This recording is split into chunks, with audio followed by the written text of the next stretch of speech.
It's just before dawn in Manhattan in the winter of 1966, and there's a man alone in an office building who's been up all night working. His name is Cleve Baxter, and he's one of the best in the world at one very specific thing. He can tell when you're lying. Baxter is a polygraph examiner, and he's one of the best in the world. He even personally trained interrogators for the CIA. He spent his whole career learning to read the tiny electrical signals of the human body to pick out whether you're lying. And after a long night of work, kind of on a whim, he connected his electrodes to a plant. Now, there's a house plant by the door at Ricina. You know that boring plant you've walked past in waiting rooms? Baxter just watered it, and he gets somewhat curious. He wants to see how long it takes to water to climb from the roots up into a leaf.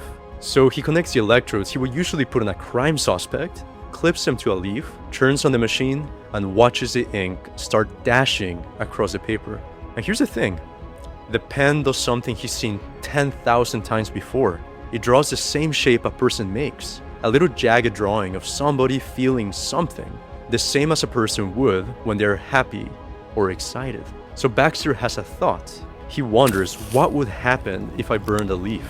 So he pictures getting matches and burning a leaf. He doesn't move. He hasn't even reached for a match. So far, he's only imagined it. And then, right at the split second that imagery of fire entered my mind, the tracing reflecting the changes in the plant just went right off the top of the page. And the only thing that occurred at that time, no lighting of a match, nothing else, merely the imagery of fire. And I must say that as of 14 minutes along in that initial observation on the morning of February 2nd, 1966, my life just hasn't been the same.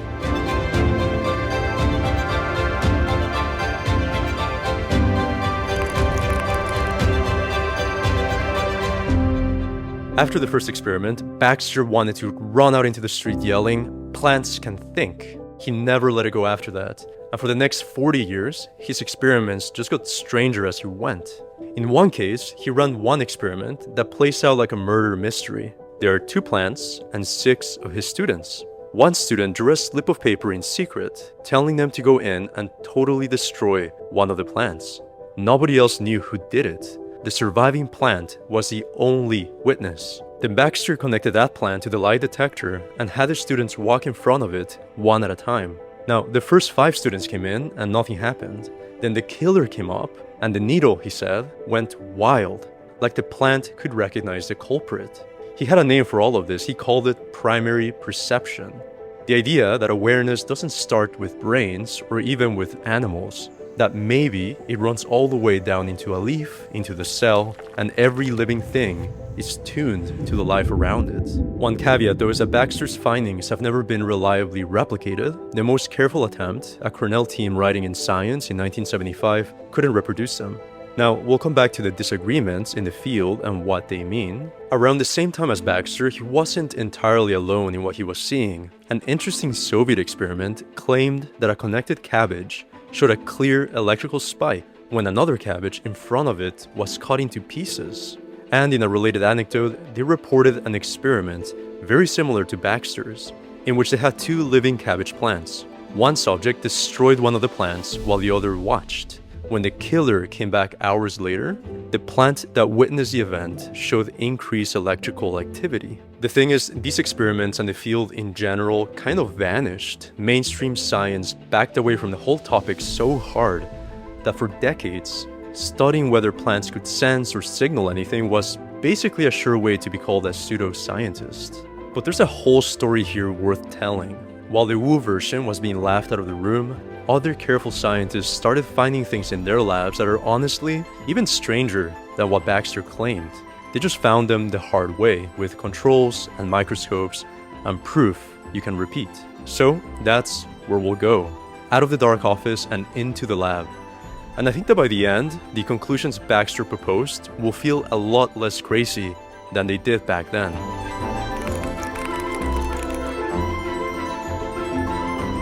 Let's start with communication. When a caterpillar starts chewing on a leaf, The plant doesn't just sit there, it releases chemicals into the air, basically a scent, and the plants downwind pick up that scent and start prepping their own defenses. They can load their tissues with compounds and make them harder to eat before a caterpillar gets to them. Now, that happens internally too. When the caterpillar bites, the plant releases glutamate, a neurotransmitter, activating this amazing wave of calcium throughout the whole plant. Now, this is the same glutamate that is used in your nervous system, but plants don't have neurons. So what is this? Hold that thought because we'll get back to it. A researcher named David Rhodes first reported this airborne signaling in 1983.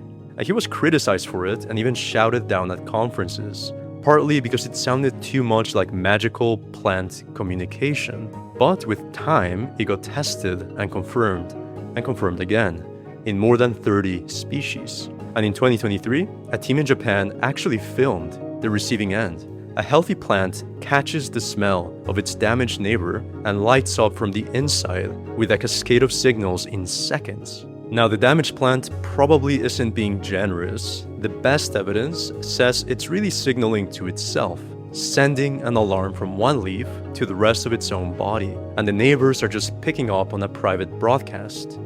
It's not magic, but it is, at least to me, magical. It's chemistry, and it's happening in every single garden on Earth, constantly right under our noses. And other experiments have shown plants can communicate not just through chemicals, but also through electrical signaling. Now let's meet the plant that can count. The Venus flytrap doesn't snap the second you touch it. It's smarter than that, and also cheaper. There are little hairs inside the trap. If you touch it once, nothing happens, the plant ignores you.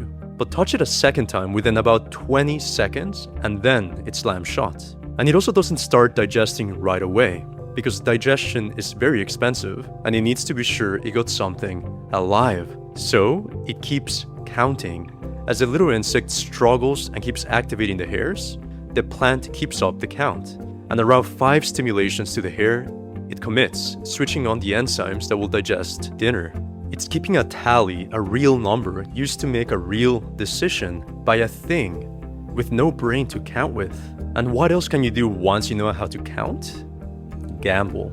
There's this great experiment with pea plants. Researchers divided a single plant's roots between 2 pots. One pot had a steady, reliable supply of nutrients. The other had the same amount on average, but it was all over the place. It would variably go from feast to famine, and the plant chose where to send its roots depending on the situation. When the steady pot was good enough to live on, well, the plant played it safe and grew toward the sure thing. But when the reliable option wasn't enough to survive, the plant changed its bet. It gambled, sending roots toward the unpredictable pot, because taking the risk beat the guarantee of not enough. Okay, maybe it's not gambling, but that's the exact logic an investor uses, showing so-called risk sensitivity. And here's another crazy finding about plants. They scream. In 2023, in one of the most respected journals in science, researchers reported that plants whine, making crying sounds. Not poetically, but literally. A stressed plant, going thirsty or freshly cut, gives off a sound of clicks. Now, they're ultrasonic clicks. They're way too high for us to hear, but they're real. They travel through open air, and you can record them from across the room. A thirsty tomato plant, for example, clicks about 35 times an hour. A happy one is basically silent. And the clicks are specific enough that a machine learning model could listen to them and tell you whether a plant was dried or cut. Now, it's interesting that the leading explanation is purely physical. Columns of water snapping under tension inside the stem, like little air bubbles popping. Yet those clicks carry information about whether the plant is healthy or in trouble. And there's early evidence that other creatures can hear them.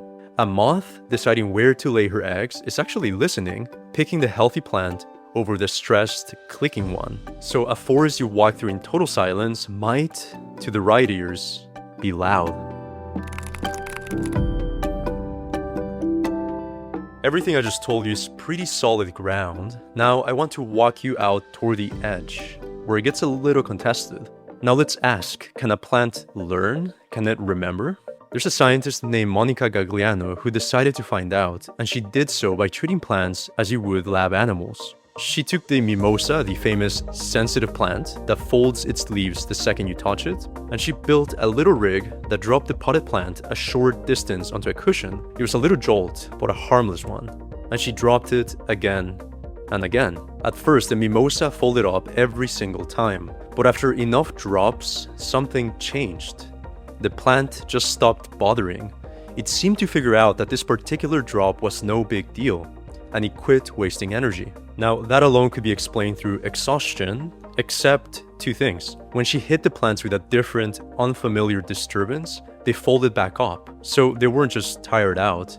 And when she came back and tested them weeks later, they still remembered. They kept their memory for almost a month. The authors concluded that the process of remembering may not require the conventional neural networks and pathways of animals. Brains and neurons are just one possible, undeniably sophisticated solution, but they may not be a necessary requirement for learning. Then the team published another experiment very similar to the famous Pavlov experiment, in which the dogs learned to drool when they heard a bell.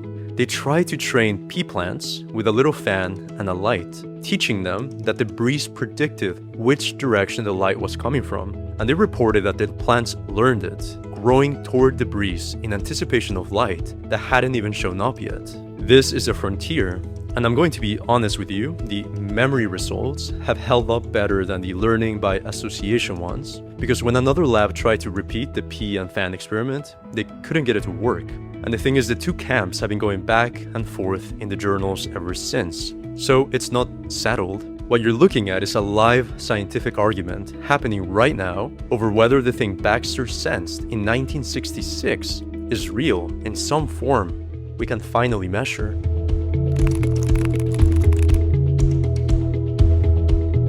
Now let's step back and look at the whole pile of evidence. Plants talk to each other, they count, they can take deliberate risks, they might remember. Why not just call that intelligence? Why not go all the way and call it consciousness?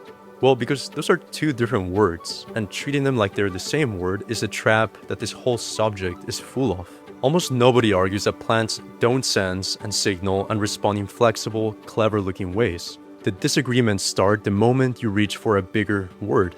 In 2006, a group of researchers tried to launch a whole field called plant neurobiology, and the backlash was so intense that they ended up changing the name, because the objection was obvious and it's hard to argue with. Plants truly have no neurons, and by inference, argue some botanists, can have no intelligence or consciousness. The skeptic, Lincoln Tace, has an argument that goes something like this. Consciousness, as far as we can tell, takes a certain threshold of brain complexity. There are even animals simple enough that they probably don't have it. So a plant with no brain and no neurons at all almost certainly doesn't either.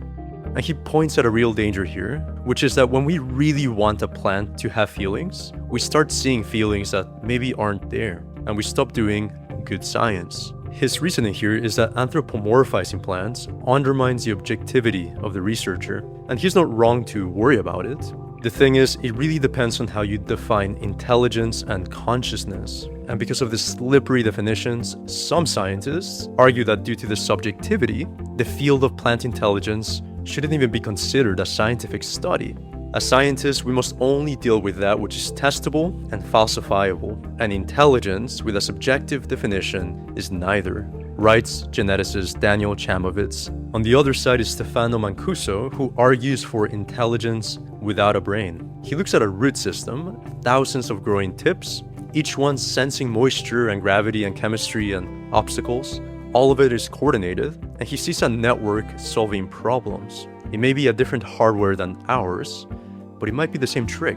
The skeptics somewhat argue in a circle, because they define consciousness as a thing that brains do, and then they announce that things without brains can't have it. But that doesn't prove plants have no inner life. It just assumes it right from the start, based on how we choose to define the word. The thing is, we don't have to define it from scratch. Let's look at the past.